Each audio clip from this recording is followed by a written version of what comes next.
오늘 우리에게 주시는 하나님의 말씀 창세기 16장 6절부터 15절까지 말씀입니다. 창세기 16장 6절부터 15절까지의 말씀.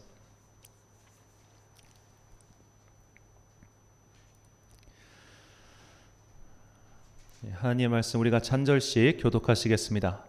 아브라함이 사라에게 이르되 당신의 여종은 당신의 수중에 있으니 당신의 눈에 좋을 대로 그에게 행하라 하매 사레가 하갈을 학대하였더니 하갈이 사레 앞에서 도망하였더라.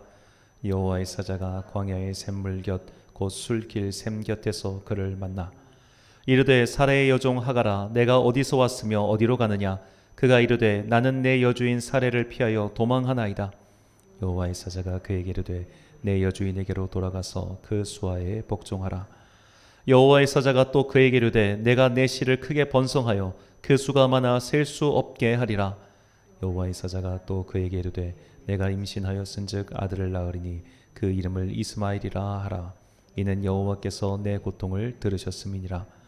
그가 사람 중에 들나귀같이 되리니 그의 손이 모든 사람을 치겠고 모든 사람의 손이 그를 칠지며 그가 모든 형제와 대항해서 살리라 하니라.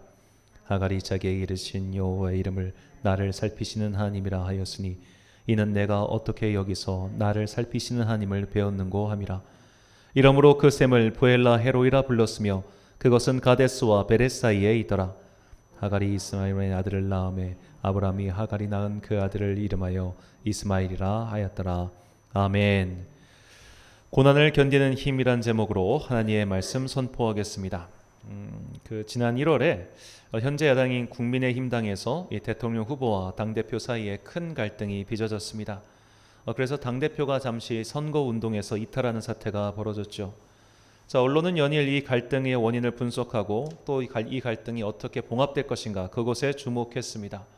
그 당시 왜 이 당대표가 이런 행동을 하느냐 여러 가지 이 행동의 원인을 이야기하면서 젊은 사람이라 철이 없어 그렇다, 건방져서 그렇다, 예의가 없어 그렇다 온갖 말들이 많았습니다. 그때 제가 유심히 들었던 그 한 라디오 패널의 내용은 아주대 심리학과 김경일 교수의 이야기였습니다. 이 사람이 라디오 패널에 등장해서 왜 이준석 대표가 이런 행동을 합니까? 라는 사회자의 질문에 이렇게 대답했습니다. 이것이 바로 MZ세대의 특징이다 라고요.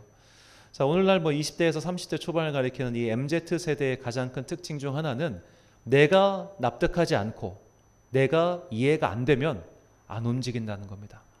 그러니까 예를 들어 옛날에 학교에서 선생님들이 자 지금 누가 오시니까 다 나가서 서서 박수 이런 걸 하면은 MZ세대는 내가 이걸 왜 해야 돼? 하는 딱 생각이 들어간 순간 안 한다는 거예요. 내가 여기서 이거를 왜 해야 되는지에 대해서 남이 나를 설득시켜 주지 않는 한 혹은 내가 그것에 대해서 설득당하지 않는 한 그들은 움직이지 않는다. 이것이 김경일 교수가 얘기했던 MZ세대의 특징이었습니다. 이 MZ세대의 특징이 요즘 가장 어떻게 보면 잘 드러나는 사례 중 하나가 직장 이직률입니다. 오늘날 MZ세대가 이 4년 이내에 첫 직장에서 퇴사하는 비율이 87%라고 합니다. 4년 이내에 직장에서 퇴사하는 비율이 87%. 그런데 이 퇴사하는 이유가 있을 거 아니에요. 예를 들어 퇴사하는 이유가 연봉 때문이다. 돈을 적게 줘서 그러면은 맞아. 돈을 적게 주면 그럴 수도 있지라고 생각할 수 있는데 이 퇴사하는 이유를 살펴보니까 대인관계 스트레스 16%, 업무 불만족 15%, 그리고 연봉 불만족은 의외로 15%였고 복리후생 불만족, 사내 정치 등등 해가지고 사실 연봉 외에 다른 사유로 그만두는 비율이 50%라는 겁니다. 그러니까 이것이 어떻게 보면 오늘날 젊은 세대, 그러니까 내가 일을 시켰어요. 야 이거 해야 돼라고 시켰는데 내가 이걸 왜 해야 돼? 그런 일들이 자꾸 반복되면은 이거 때려칠래 하고 안 한다는 거죠. 아무리 돈을 많이 줘도 이것이 정작 나에게 이해가 안 가고 납득이 안 가면 일을 안 한다. 이것이 오늘날 MZ세대의 특징이라고들 이야기합니다. 근데 사실 이것은 MZ세대만의 특징은 아닌 것 같아요. 우리들도 사실 내심 내가 이해가 안 가고 납득이 안 하면 안 움직이는 습성들이 사실 누구나 다 있습니다. 제가 군대 입대했을 때 일입니다. 군대를 입대하니까 군대는 기본적으로 윗사람이 말하면 무조건 따라야 되는 조직이죠. 상명하복 따라라. 근데 그게 싫은 거예요. 왜 내가 네 말을 따라야 돼? 이해가 안 가고 납득이 안 갔습니다. 그래서 입대한 지 한 달이 지나서 제가 훈육관한테 얘기했어요. 나 그만둘라 합니다. 나갈래요 다음 주에. 그렇게 얘기를 하고 이제 다음 주에 퇴사하려고 준비를 했는데 그때 체중계에 딱 올라가니까 제가 한 달 만에 8kg가 빠진 겁니다. 그러니까 일주일에 2kg씩 빠지는 거예요. 하도 훈련이 고돼가지고 먹는 것도 엄청 많이 먹었는데 그래가지고 기왕 이렇게 된 거 한 달만 더 다이어트해서 70kg 때까지 빼보자 해가지고 한 달을 더 있다 보니까 그 사이에 뭐 여러 가지 일들이 참 많았는데 제가 그 사이에 왜 군대가 존재해야 되고 왜 군대라는 조직이 상명하복의 조직인지 납득이 갔어요. 이해를 했어요. 그래서 나머지 3년의 군 생활을 마칠 수 있었습니다. 이런 저의 습성은 사실 부목사 때도 똑같았어요. 이해가 되는 지시, 납득이 가는 지시는 따라갔는데 이해가 안 돼, 납득이 안 돼. 그럼 제가 안 움직였어요. 이거 어떤 사람들 이것을 단순히 뭐 교만해서 그렇다라고 이야기할 수도 있겠지만 이것은 제가 오랫동안 저도 저의 문제를 생각해 봤을 때 이것이 단순히 교만의 문제가 아니라 인간이 가지고 있는 기본적인 속성이라는 생각이 들었습니다. 내가 이해할 수 있고 납득할 수 있는 범위에서는 누구나 다 그것을 따라갈 수 있어요. 하지만 내가 이해가 안 돼요. 납득도 안 돼요. 그러면 우리는 하나님의 일이라고 할지라도 거부하는 일을 보여주곤 합니다. 이런 대표적인 사례가 욥의 이야기에서 나오죠. 욥이 자신이 고난을 당했습니다. 고난을 당하니까 이 고난이 이해가 안 가는 거예요. 나는 지금까지 선하게 살았고 하나님의 말씀에 순종하며 살았는데 왜 내가 이런 일을 당해야 됩니까? 라고 욥은 이렇게 이야기합니다. 욥기 10장 2절 말씀, 내가 하나님께 아뢰오리니 나를 정죄하지 마시옵고 무슨 까닭으로 나와 더불어 변론하시는지 내게 알게 하옵소서. 내게 알게 하옵소서. 내가 모르니까 납득이 안 가니까 이해가 안 가니까 괴롭다는 거예요. 그러니까 하나님 나를 좀 이해시켜 주세요. 내가 왜 이런 일을 당해야 되는지, 내가 왜 이런 상황에 처해야 되는지 나를 좀 이해시켜 주세요. 그러면 내가 이거를 납득하겠습니다. 받아들이겠습니다. 이것이 고대의 사람이었던 욥의 태도였고 사실 오늘날 우리의 태도이기도 합니다.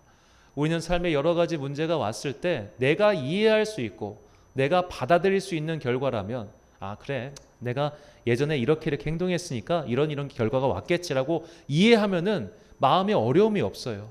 하지만 내가 왜 이런 걸 당해야 돼? 왜 나한테 이런 일이 일어나야 돼? 라고 납득이 안 가는 순간 우리의 믿음은 굉장히 곤두박질을 치곤 합니다. 자, 오늘 본문은 이렇게 삶에서 납득할 수 없는 일이 생겼을 때 그리고 납득할 수 없는 일이 반복되었을 때 그것을 어떻게 슬기롭게 극복할 수 있는지를 우리에게 가르쳐주는 이야기입니다. 오늘 우리가 살펴볼 사람은 하갈이라는 사람입니다. 하갈은 원래 이집트 사람이었는데 아브라함과 사라가 이집트에 갔을 때 그곳에서 그들에게 넘어온 일종의 노예였던 것으로 보입니다. 여자 노예였는데 이 여종을 그 아브라함이 사라의 몸종으로, 그러니까 시녀로 이렇게 줍니다. 자, 그렇고 나서 다시 이제 이집트를 떠나서 그 가나안 땅으로 돌아왔는데 이 아브라함과 사라 사이에는 아직 자식이 없었습니다. 그래서 사라가 그러면 내가 이 여종 하갈을 통해서 내가 자식을 얻어가지고 이거를 우리의 후계로 삼아야겠다라고 생각합니다. 자, 일종의 요즘식으로 좀 대충 비유하자면 대리모 출산 이런 식으로 생각하면 좀 더 이해가 될 것 같습니다. 자, 이 고대 불과 중세 때까지만 하더라도 설령 피가 섞이지 않았어도 양자 관계로 입양을 해가지고 나의 정당한 법적 후계인으로 삼는 일들이 굉장히 많았습니다.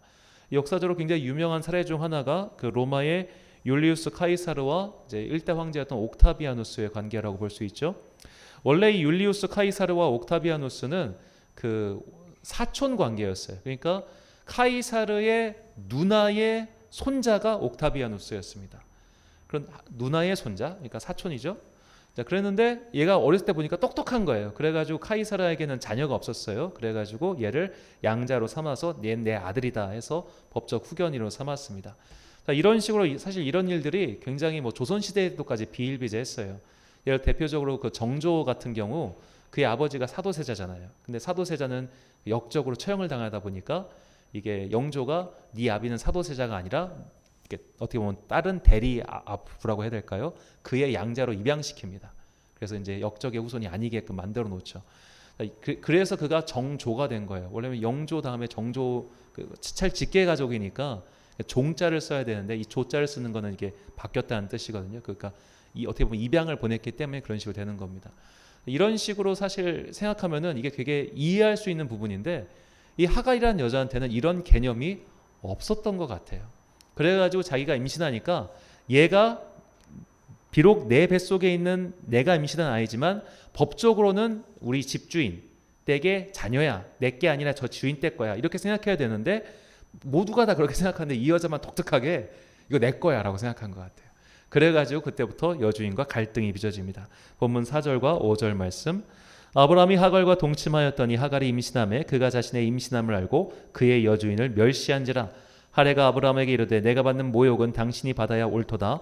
내가 나의 여종을 당신의 품에 두었거늘 그가 자신의 임신함을 알고 나를 멸시하니 당신과 나 사이에 여호와께서 판단하시기를 원하노라. 아멘. 자, 여기서 모욕이라고 번역한 히브리어는 하마스인데 맹렬히 공격하다, 압박하다라는 뜻입니다. 그러니까 이 하갈이 그냥 우리 여주인은 임신도 못했어 이렇게 한 정도가 아니라 아주 그냥 내가 그 안자리 차지하겠다고 소위 말해 발버둥을 쳤다, 혹은 그런 식으로 되게 맹렬하게 행동했다, 이렇게 볼 수 있겠죠. 결국 그 일로 인해 그 집안에 큰 풍비가 나고 아브라함이 이 하갈에 대한 모든 처분권을 사레에게 맡겨서 그냥 당신 마음대로 하세요라고 합니다. 본문 6절 말씀. 아브라함이 사레에게 이르되 당신의 여종은 당신의 수중에 있으니 당신의 눈에 좋을 대로 그에게 행하라 하며 사레가 하갈을 학대하였더니 하갈이 사레 앞에서 도망하였더라. 자, 여기서 이 학대하다라고 번역한 말을 주목해 봐야 됩니다. 학대하다라고 번역한 히브리어는 아나인데 이는 고된 노동을 하다 밭을 경작하다라는 뜻이에요. 지금 이 하갈은 임신한 상태입니다. 그러면 그래도 좀 몸을 좀 지켜주고 해야 되는데 이 여주인이 무섭게 일을 시킨 거예요. 무섭게 일을 시켜가지고 굉장히 모질게 괴롭히니까 그 여자가 도망을 칩니다. 자, 옛날에 그 유명했던 드라마 추노라는 드라마가 있었죠. 이 도망 노비를 쫓는 추노. 노예가 도망치면 죽는 거예요. 더군다나 이 여자는 외국인이에요. 도망쳐봤자 갈 데가 없지요. 도망쳐서 결국 그녀는 광야로 갑니다.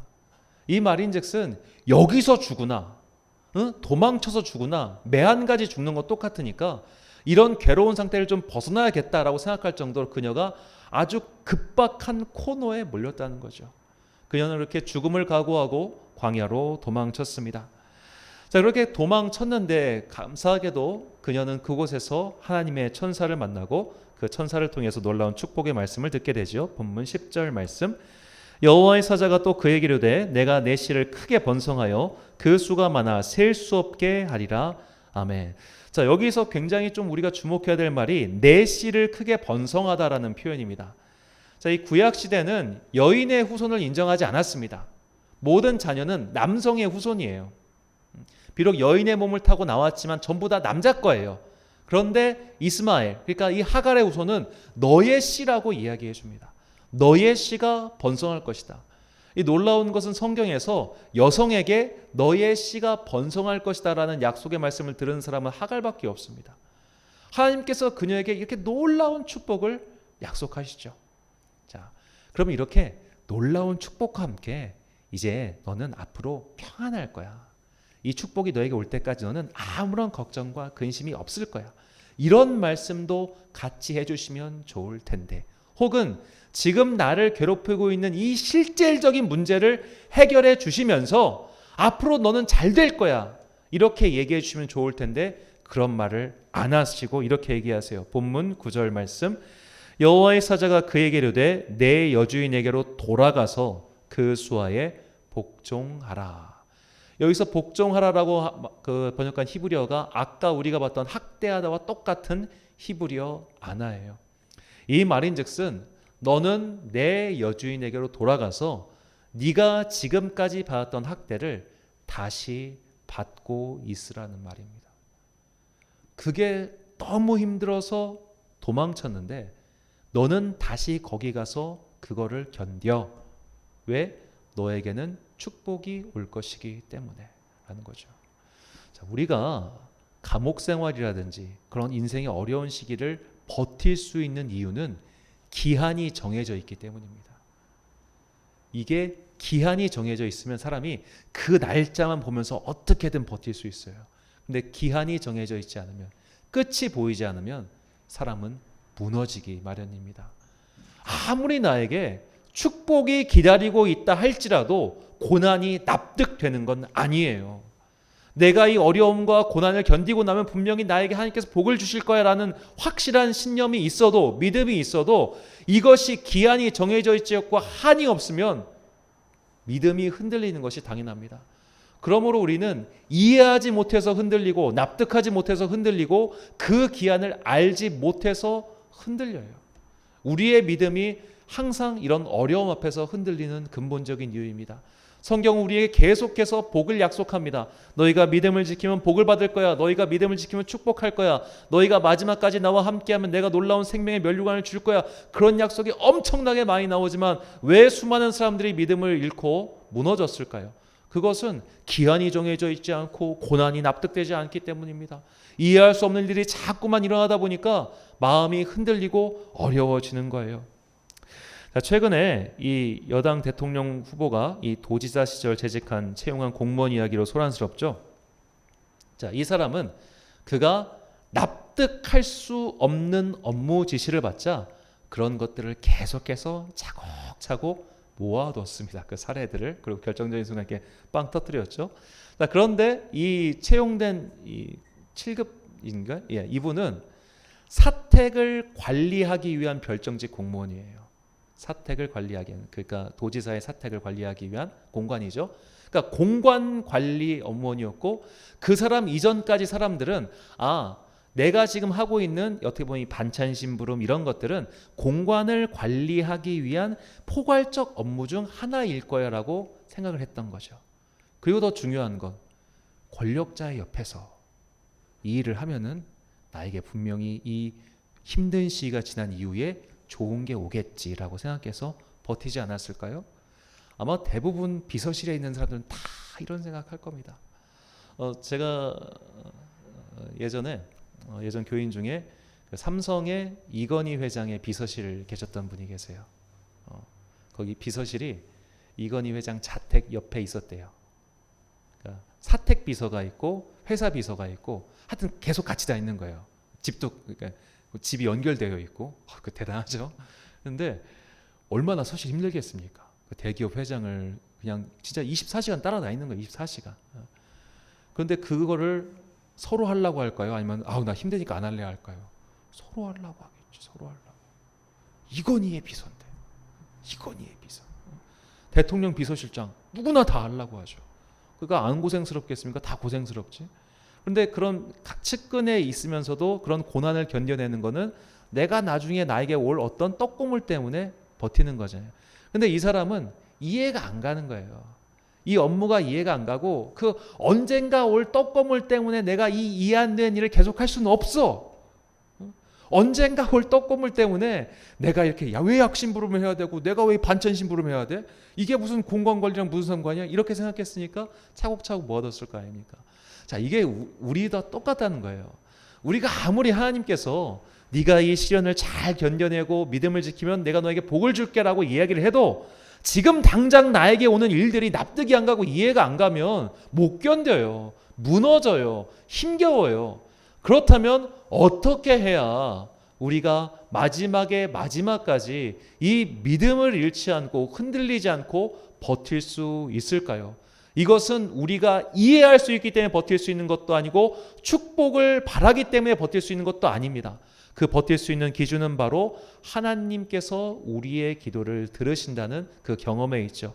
오늘 본문 13절과 15절 말씀입니다. 하갈이 자기에게 이르신 여호와의 이름을 나를 살피시는 하나님이라 하였으니 이는 내가 어떻게 여기서 나를 살피시는 하나님을 배웠는고 함이라. 하갈이 아브라함의 아들을 낳음에 아브라함이 하갈이 낳은 그 아들을 이름하여 이스마엘이라 하였더라. 아멘. 이 13절에 살피시다는 히브리어는 보다라는 뜻이고 이스마엘이라는 이름은 뜻은 하나님께서 들으신다입니다. 그러니까 하갈이 그 고난의 시간을 견딜 수 있었던 것은 그녀가 이 고통의 의미를 이해했기 때문이 아니고 이 고통 끝에 나에게 이렇게 번성하겠다는 복이 있기 때문도 아니었어요. 지금 하나님께서 내 음성을 듣고 계셔. 지금 하나님께서 나를 보고 계셔. 지금 내 음성을 들으시고 지금 나를 보고 계시는 이 하나님에 대한 믿음이 있었기 때문에 그녀가 고난의 시간을 버텨낼 수 있었던 겁니다. 이 성경을 보면 하갈이 다시 들어오고 나서 이 사라의 어떻게 보면 뭐라고 해야 될까요? 이 학대가 멈췄다는 기록이 없어요. 아마도 그녀는 한 번 도망쳤으니까 더 심하게 매질당하거나 더 심한 학대를 당했을 수 있습니다. 그녀는 실제로 나중에 그의 아들과 함께 쫓겨나죠. 집에서. 그녀가 집에서 쫓겨날 때 그 모양을 생각해 보세요. 그게 창세기 21장에 나오는데 그녀는 집에서 쫓겨날 때 그 아들 12살 된 아들과 함께 물 한 가죽 부대와 떡 한 덩이 가지고 쫓겨납니다. 아들이에요. 아들. 집주인 아들. 그런데 이 무서운 그 집주인 여주인께서 그냥 음식 요만큼 주고 물 요만큼 주고 쫓아버린 거예요. 광야로. 죽으란 얘기입니다. 죽으란 얘기.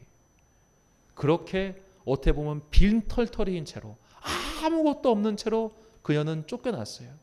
그러나 그 순간에 그녀를 그 고통 가운데서도 버티게 했던 힘은 나를 살피시고 나의 목소리를 들으시는 하나님. 그것을 그녀가 경험했기 때문에 또 그녀의 경험으로 그의 아들의 목소리를 들으시는 하나님을 만났기 때문에 그녀는 그 모진 세월을 견뎌내고 마침내 주님께서 약속하신 그 복을 얻었던 것이죠. 하갈이 끝까지 버틸 수 있었던 것은 그녀가 고통의 이유를 납득했기 때문도 아닙니다. 그녀가 자신에게 닥친 삶의 여러 가지 환란을 이해했기 때문도 아닙니다. 그녀 입장에서는 얼마나 어떻게 보면 인생이 기구합니까? 어린 시절 종으로 팔려가지고 이방 민족, 이집트 사람 입장에서 볼 때는 히브리 민족이 이방 민족이죠. 이방 민족에게 끌려가서 그 여주인의 종이 됐다가 원치 않는 임신을 하고 그렇게 해가지고 여주인이 학대당해서 도망갔다가 다시 애를 낳아서 이제 좀 애랑 좀 잘 사나 싶었는데 또 쫓겨나가지고 그렇게 빈털터리로 쫓겨나서 그 아들을 키워야 되는 그 엄마의 입장이 인생에 봤을 때 내 삶이 얼마나 납득 안 가고 이해가 안 가고 고통투성이겠어요. 하지만 그녀가 마침내 끝까지 갈 수 있었던 것은 언젠가 하나님께서 나에게 복을 주실 거야 라는 그런 믿음이 아니라 지금 내 음성을 들으시는 하나님, 지금 나를 바라보고 계시는 하나님, 지금 나를 돌보시는 이 하나님을 믿고 경험했기 때문에 그녀는 자신의 삶에 닥친 이해할 수 없는 고통과 학대의 시간을 견뎌낼 수 있었던 것이죠. 이것이 오늘 우리에게 주시는 하나님의 메시지입니다. 제가 이전에도 몇 번 말씀드렸지만 제가 존경하는 목사님 중 박보영 목사님이라는 분이 계십니다. 이분은 감리교 목사님 아들로 태어났는데 그 어머니도 목사님이시고 그 할아버지도 목사님인 온 집안이 다 목사 집안입니다. 온 집안이 다 목사 집안. 이 온 집안이 다 목사 집안이면 그냥 알아서 신앙이 생길 것 같죠? 그러나 그렇지가 않죠. 목사 아들이라고 자연스럽게 신앙이 생긴다면 얼마나 좋겠습니다만 사실 그렇지 않을 때가 더 많아요. 왜냐하면 어렸을 때부터 교회의 내밀한 문제를 보기 때문입니다. 자기가 초등학교 4학년 때 교회를 보니까 저 장로 문제가 많고 저 집사 문제가 많고 뭐 이게 무슨 하나님은 없어 이렇게 생각했다는 거예요. 초등학교 4학년 때. 그래서 아빠가 불쌍해 보였대요. 우리 아빠는 있지도 않은 하나님을 믿고 저렇게 하고 있네. 아유, 아빠 불쌍해. 그래서 이분은 이제 부모님들은 이분이 당연히 목사가 되길 바랬지만 이분은 이제 공부를 잘했던 것 같아요. 그래서 의사가 됐습니다. 제가 알기로는 이분이 피부과 의사였던 걸로 알고 있어요. 그리고 재벌집에 장가를 갔어요. 아주 부잣집 장가를 가가지고 개원을 해서 큰 나름 병원을 세우고 돈을 굉장히 잘 벌었습니다. 근데 갑자기 병이 생겼어요. 갑자기 39대 이 원인을 알 수 없는 이 심장 쪽에 병이 생겨가지고 너무너무 힘들었는데 그때 하나님께 기도했습니다. 하나님 나를 살려주시면 당신이 나에게 원하시는 걸 해보겠습니다. 그가 39대에서 처음으로 지금 기도해봤답니다. 그 이전까지 기도 안 해보다가 목사 아들인데 목사의 손주고 목사의 아들인데 평생 기도 안 하다 그때 처음 기도한 거예요. 그러면서 그가 하나님을 만났고 그는 수십억 원 상당이 된 자신의 모든 재산을 다 처분하고 신학교에 들어간 이후에 제가 안양으로 알고 있는데 안양에서 가출 청소년을 위한 쉼터를 마련하고 거기서 목회를 시작하셨어요. 교회를 개척하고 그 교회 안에서 가출 청소년 쉼터를 하는 거죠. 자, 그렇게 개척을 했는데 성도가 무려 10년 동안 개척하고 10년 동안 새 가족이 한 명도 오지 않았습니다. 10년 동안 성도 0명. 지금 있는 것이라고 맨날 가출해서 오는 애들 그리고 가끔씩 거기다 애를 버리고 가신 분들이 있었대요. 내가 애를 못 키우겠으니까 얘 좀 키워주세요 하고 애를 버리고 가는 그렇게 해서 키우고 지금 이제 그때 이분 얘기가 그때 어떤 분이 5살짜리 여자애를 자기한테 그냥 맡기고 가셨대요. 얘 좀 키워달라고. 근데 남자 혼자서 애를 어떻게 키워요? 그래가지고 이렇게 뭐 기저귀를 갈아주기도 민망스럽고 해가지고 알아서 컸는데 지금은 이제 사모가 되셔가지고 이렇게 하고 있다고. 참 이분 스토리 보면 굉장히 참 인간이 이렇게 살 수 있나 하는 일들이 있습니다. 가출 청소년들이 이제 뭐 조직에 몸을 담고 있다가 조직에서 도망쳐가지고 목사님 찾아왔다가 그 깡패들이 찾아와가지고 목사님한테 그 자식 내놓으라고 하면은 나를 때려라 해가지고 막 깡패들한테 얻어맞고 막 이런 10년 동안 정말 처절한 일들이 많았던 거예요. 자, 그렇게 10년 동안 처절한 세월을 보내다가 이분이 인천 방주교회라는 곳에 담임 목사로 청빙을 받았습니다. 근데 그때부터 하나님께서 놀라운 은혜를 부어주셔가지고 사람들이 미어 터지게 몰려오기 시작하는 거예요. 근데 이분이 자기가 너무 힘들게 살았던 그 시절을 기억하고 있어서 무려 2,000명 가까운 성도를 다 찢어서 보내버렸습니다. 너 당신들 삼각교회 가라고, 어려운 교회 가라고, 우리 교회 오지 말라고. 한 주는 그냥 교회 문을 걸어 잠궜대요. 교회 오지 말라고. 그 정도로 이분은 어떻게 보면 그 일신의 영광, 안위 이런 것들을 다 버려버렸어요. 이분이 딱 49년생인데 겉으로 보면 굉장히 이제 젊은데 몸은 다 망가져 있다고 하시더라고요. 젊은 날 술을 하도 많이 먹어가지고. 그 정도로 이게 그 고난의 세월을 보냈지만 이분이 그런 고난의 세월을 버틸 수 있었던 이유는 지금 내가 이것을 이해했기 때문이 아니에요. 이분이 얘기하는 것 중 하나가 내가 의사라는 거예요. 의사는 이해해야 움직인다는 사는 거예요. 이해가 안 가고 납득이 안 가면 절대 믿을 수 없는 게 의사라는 종족들이다. 그런데 내가 어떻게 믿게 되었느냐? 하나님께서 나를 믿게 해주셔가지고 믿음의 선물을 주셔서 믿어지게 되었고, 그리고 나서 내가 내 삶에 그 벌어지고 있는 모든 고통을 납득했기 때문에 버티는 것이 아니라 천국이 있기 때문에, 마침내 하나님께서 천국이 있고 그리고 그분은 지금도 여전히 나의 기도와 나의 음성을 들으시기 때문에 나는 이 모든 것들을 진토와 같이 여기고 버티고 살아갈 수 있다. 그렇게 그는 항상 고백하며 지금도 살고 계십니다. 이것이 우리의 믿음의 고백이 되었으면 좋겠습니다. 우리가 이해할 수 있기 때문에 믿는 게 아니에요. 납득할 수 있기 때문에 버틸 수 있는 것도 아닙니다. 먼 훗날 언젠가 내가 반드시 복을 받을 거야 라고 하는 그런 막연한 기대 때문에 버틸 수 있는 것도 아니에요. 바로 지금 이 순간 나의 음성에 귀 기울이시고 나를 살펴주시는 그 하나님에 대한 믿음이 있기 때문에 오늘 우리는 앞으로도 내 삶에서 닥쳐오는 여러 가지 이해할 수 없는 일들을 견디면서 살아갈 수 있는 겁니다. 내가 왜 이런 고통을 당해야 하는지, 이 고통의 의미가 무엇인지 나를 좀 이해시켜 달라고 했던 욥에게 주님께서는 이렇게 말씀하십니다. 욥기 40장 8절과 9절 말씀. 내가 내 공의를 부인하려느냐, 내 의를 세우려고 나를 악하다 하겠느냐, 내가 하나님처럼 능력이 있느냐, 하나님처럼 천둥 소리를 내겠느냐. 아멘. 이 하나님의 대답은 한마디로 너는 알 수 없다입니다. 우리는 이 땅에서 벌어지고 있는 모든 고난의 의미를 알 수 없습니다. 왜 선한 사람이 고통을 당해야 되는지 우리는 모릅니다. 왜 내 인생에 이런 일이 있어야 되는지 우리는 모릅니다. 나는 분명히 착하게 산 것 같은데, 나는 분명히 주님의 뜻을 따라서 열심히 살아온 것 같은데 왜 나에게 이런 일이 생기는지 우리는 사실 몰라요. 그리고 알 수도 없어요. 설령 옆에 있던 누군가가 네가 닥친 고난의 의미는 이런 거야 라고 이해를 해도 내가 납득하지 않으면 우리는 안 믿어요. 그러므로 정말 중요한 것은 내 삶에 일어나는 모든 일에 대해서 내 머리로 알려고 하는 노력이 아니라, 설령 지금 이것이 이해가 되지 않고 지금 이것이 가슴으로 받아들여지지 않아도, 이 고통이 비록 언제 끝날지 몰라도 지금 나의 음성을 들으시고 나의 목소리에 귀 기울여 주시는 하나님, 그 하나님에 대한 믿음이 있을 때 우리는 비로소 어떤 고난에도, 어떤 납득할 수 없는 어려움에도 불구하고 믿음을 잃지 않는 주의 자녀들이 될 수 있습니다.